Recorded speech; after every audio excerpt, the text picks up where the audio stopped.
বারান্দায় লাগানো পুঁইশাকগুলো বেশ পরিপক্ক হয়ে উঠেছিল, তো বেশ কিছুদিন যাবৎ ভেবেছিলাম যে পুঁইশাক তুলব, বাট সেটা আর তোলা হয়নি। তো আজকে পেঁয়াজও ভাজবো পুঁইশাক দিয়ে, আর মাছের ঝোলের সাথেও রান্না করা হবে, তাই কিছু পুঁইশাক তুলে নেওয়া হচ্ছে। দেখতে পাচ্ছেন পাতাগুলো বেশ পরিপক্ক আর বেশ বড় সাইজের হয়েছিল, তো আমরা অনেকগুলো শাক তুলেছিলাম সেদিন। তো আম্মু পুঁই শাক দিয়ে বড় কাতলা মাছের ঝোল রান্না করেছিল, আর মাছ ভাজাও করেছিল।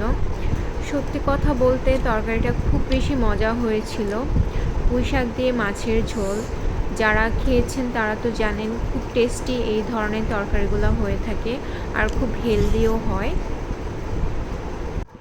তো সেদিন বিকালবেলা বসে বসে স্টাডি করতেছিলাম, দেন যে আম্মু সাডেনলি আমাদের জন্য নাস্তা বানিয়ে নিয়ে আসছে। তো আমরা ভাবি নাই যে আমাদের জন্য একদম পেঁয়াজু ভেজে তারপর যে এরকম নিয়ে আসা হবে। তো যখন পেঁয়াজু দেখেছি, টু বি অনেস্ট আমরা খুবই সারপ্রাইজড হয়েছি এবং আনন্দিতও হয়েছি যে এখন মুচমুচে পেঁয়াজু ভাজা খাওয়া হবে। আর স্পেশালি এগুলো যে আপনার বারান্দার পুঁই শাক দিয়ে ভাজা, এত বেশি টেস্টি ছিল, একদম মুখে লেগে থাকার মতো। সো এই ছিল পুঁই শাকের রেসিপি সমূহ।